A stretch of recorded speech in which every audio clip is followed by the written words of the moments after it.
Sac photo, sac d'alcool, on y va. Tu sais, la seule chose que j'ai toujours appréciée en Californie, c'est la météo. Et j'ai mentionné dans l'épisode d'hier que j'avais oublié d'apporter ma brosse à dents. J'ai aussi oublié d'en acheter une hier, donc ma bouche est dégoûtante. Je m'excuse auprès de tout le monde à qui j'ai parlé aujourd'hui, ça va être terrible.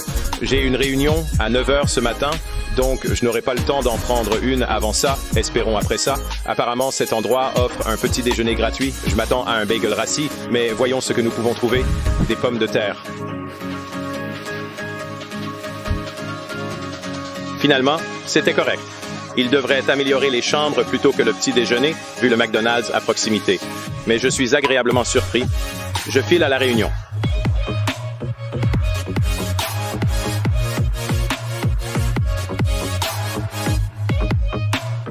Nous sommes arrivés, Exotic Auto Recycling, donc nous sommes quelque part près de Sacramento. Je suis en retard de seulement 15 minutes, ce qui est pas mal pour BS4Build. J'ai dit que je les attendais vers 9 h. Ils ont une quantité incroyable de trucs cool ici. C'est le paradis pour moi. Mais nous leur parlons de pièces pour la prochaine construction, ainsi que potentiellement d'acquérir une autre chose pour une construction SEMA un peu plus tard cette année. Mais ne vous inquiétez pas trop et ne fouillez pas chaque bout de film pour la voiture. Ma voiture et ma prochaine construction ne sont pas ici, et je ne filmerai pas le même type de voiture pour ne pas le révéler. Mais le gros indice est qu'ils ont des pièces pour la prochaine construction.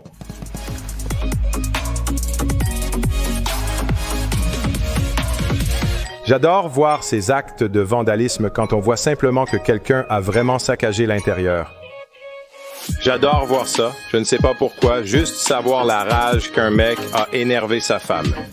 Celui-là aussi.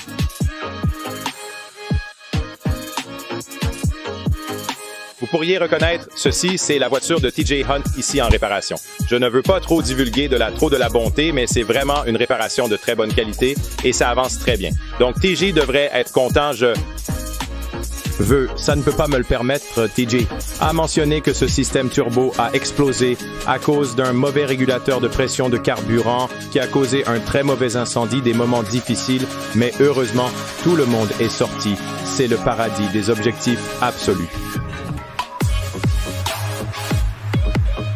J'aimerais juste pouvoir sortir dans mon jardin et choisir mon prochain projet.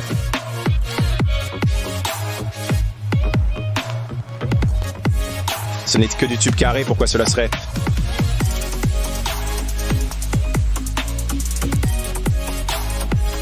Eh bien, c'est un gars arto, n'est-ce pas?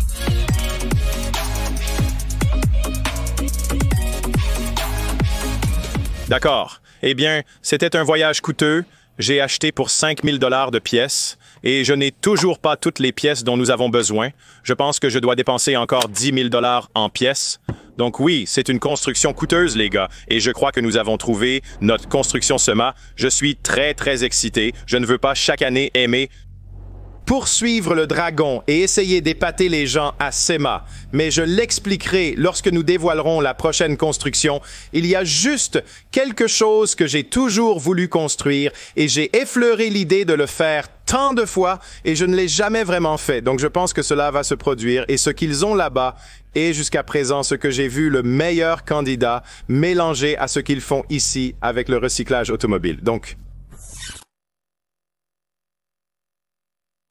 assez cool, assez cool. D'accord, nous sommes à 600 miles de la maison, exactement 600 miles à la virgule loin de la maison, donc il est temps de prendre la route. On se voit de retour à l'atelier. 700 miles plus tard, de retour à l'atelier. Le panneau arrière a reçu une très légère bosse pendant le transport. C'est ma faute. Quoi qu'il en soit, vous pouvez voir qu'il est venu avec cette pièce de coffre entière. C'est comme la lèvre ici. Et puis ça continue, et il y a aussi le boîtier complète du feu arrière. Ce sont deux pièces qui n'ont certainement pas été touchées lors de l'accident et elles sont connectées à tellement d'autres choses que je choisis de ne pas les remplacer pour le moment. Je suis concentré sur le fait de ne pas me soucier des choses sans importance. Ces éléments sont donc simplement soudés à ce morceau. Donc, nous allons devoir les dessouder, comme j'aime le dire, mais je vais les garder. Ce morceau qui sort ici et ce morceau là-bas. Donc, nous allons refaire ce morceau et ce morceau parce que je pense que nous allons avoir une connexion plus propre ici avec l'ensemble du reste de l'installation. Donc, je vais trouver un moyen de mettre ceci dans sa position où je peux travailler dessus un peu mieux et aller de l'avant et percer ces points de soudure et déconnecter ces pièces.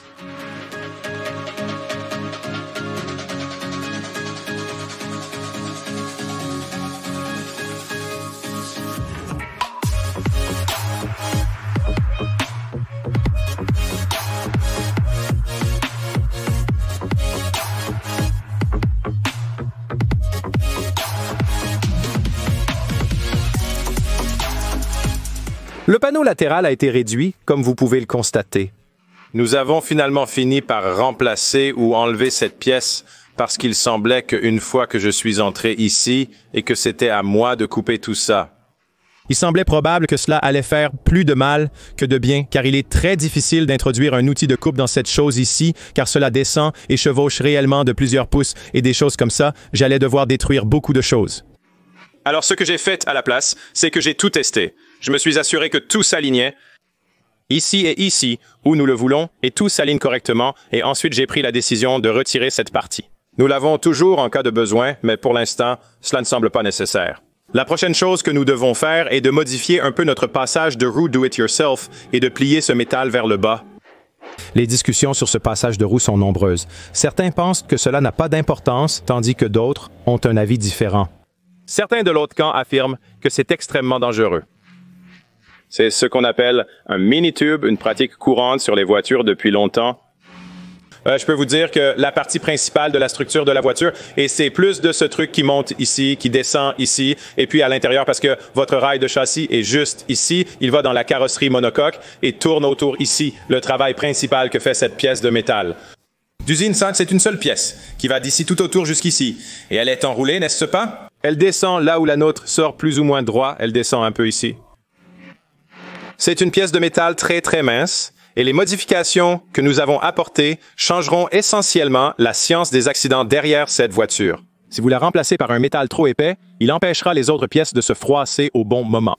Elle sera trop forte et se poussera dans d'autres endroits de la zone de froissement. Si vous la remplacez par un métal trop fin, elle n'absorbera pas suffisamment la force et l'impact sera plus violent. C'est donc un va-et-vient.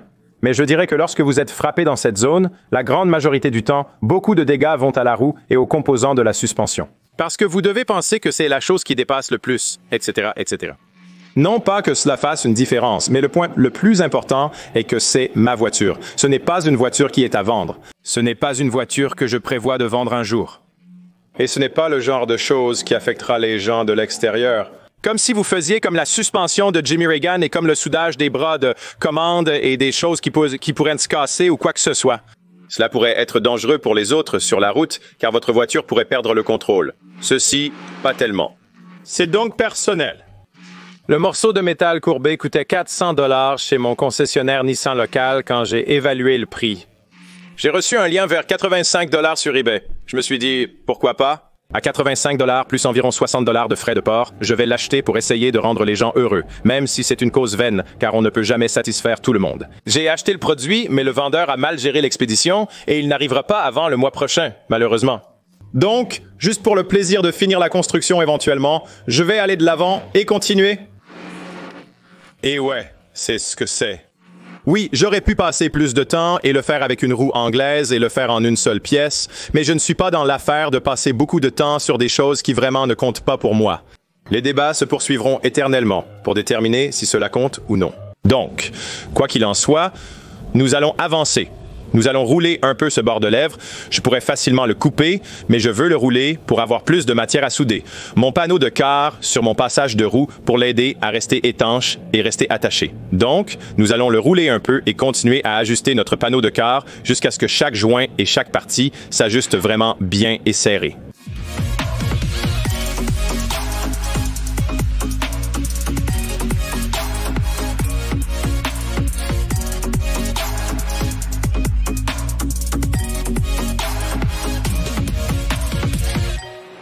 Nous avons ici le panneau de quart correctement installé. Le métal est bien ajusté avec un raccord précis entre le passage de roue intérieur et l'extérieur. Et le plan de jeu pour cela est? Une fois tout monté ici, je sauterai probablement juste à l'intérieur, couperai de l'intérieur vers l'extérieur le long de cette ligne, puis soudrai les deux pièces ensemble. tout autour, puis l'imperméabiliser, donc aucun saleté ou quoi que ce soit ne peut entrer à l'intérieur. L'étape suivante pour le panneau de quart est de marquer où nous voulons faire les soudures par point. J'utiliserai l'emplacement des anciennes soudures comme indication. Ce panneau n'a pas de trou pour souder à travers, contrairement à certains ateliers équipés d'un pistolet de soudure par point à 2 bras. Je vais plutôt utiliser un soudeur traditionnel. Donc ce que je vais faire, c'est que je vais simplement prendre un stylo de peinture et vous me verrez marquer tout autour où chaque soudure par point était, tous ceux que je peux voir où ils étaient, tout autour du panneau. Et puis je vais aussi les poinçonner au centre pour pouvoir les percer.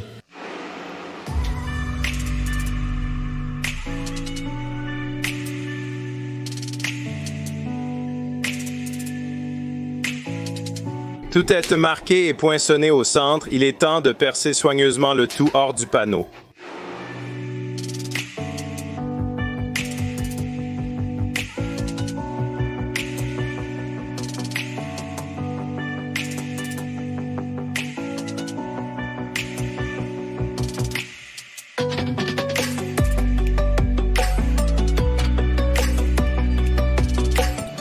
Notre panneau est prêt à l'emploi. Tous les points à souder à la voiture sont percés.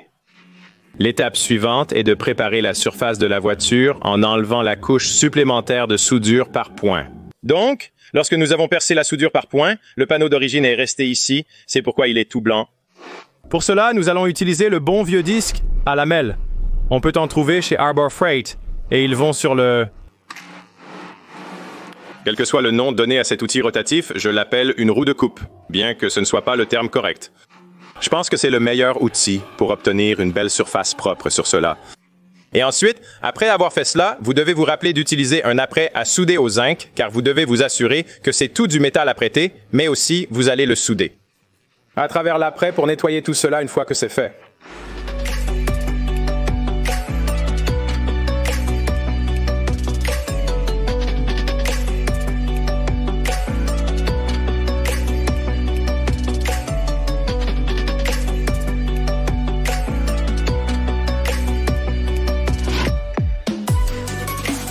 Nous nous rapprochons. J'ai poncé tout cela, comme mentionné. Le fait que vous puissiez voir ces cercles signifie que j'ai été un peu hardcore avec le forêt de soudure par point, donc on vit et on apprend. Il faut y aller un peu plus doucement la prochaine fois, mais cela ne devrait pas vraiment avoir d'effet. Et ensuite, une couche de primaire de soudure au zinc partout, plus du tout de métal nu à l'intérieur de cela. C'est notre dernière opportunité d'accéder à ces pièces, donc tout métal devrait être recouvert. J'ai préparé le panneau latéral en coupant légèrement la ligne de toit pour tenir compte des coupes déjà effectuées à cet endroit. Ensuite, j'ai ébavuré l'arrière de tous nos trous de perçage et nous l'avons préparé. La prochaine étape sera de le placer ici. Je vais le rendre bien ajusté, surtout autour du seuil de la porte. Et je vais mettre le moins de tac possible ici pour simplement mettre le panneau à l'endroit où je le veux. Ensuite, je vais essayer d'ajuster la porte et m'assurer qu'elle s'ouvre et se ferme bien et tout avant de passer et de souder entièrement cette chose.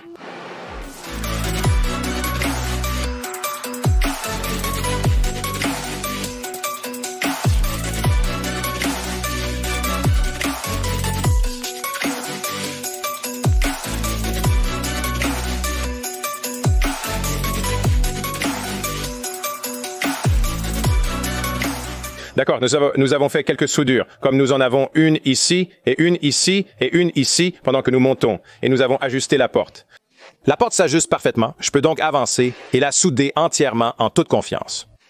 La seule chose que je sais qu'il faut garder à l'esprit à cette étape, c'est qu'évidemment, mettre trop de chaleur dans une zone peut provoquer une déformation. Donc, vous voudrez peut-être sauter un peu pendant que vous soudez pour ne pas trop chauffer une certaine zone du panneau, et je ne conseillerais pas non plus de technique de refroidissement rapide.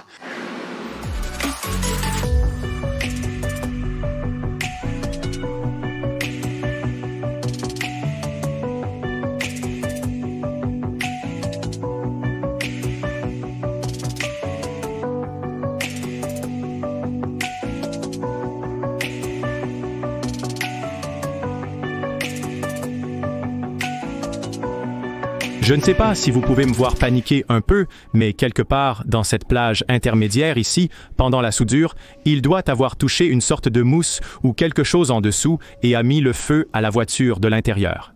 Donc à l'intérieur de la structure, sous le métal, où je ne peux plus accéder, il y avait un incendie, ce qui est super effrayant.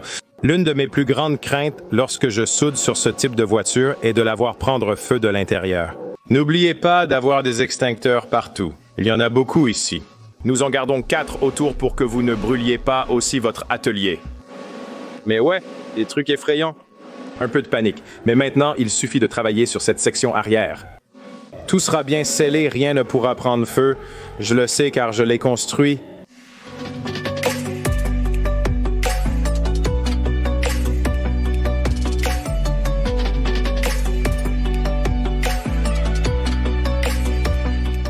D'accord. Le panneau de car est là, donc vous pouvez voir mon travail de soudure pratique sur le rail de cadre.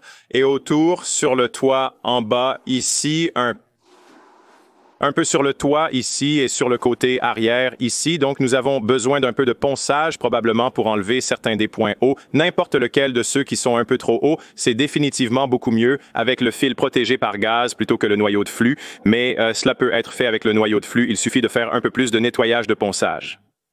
Nettoyage de ponçage sur ce rail. Mastic d'étanchéité partout ici aussi.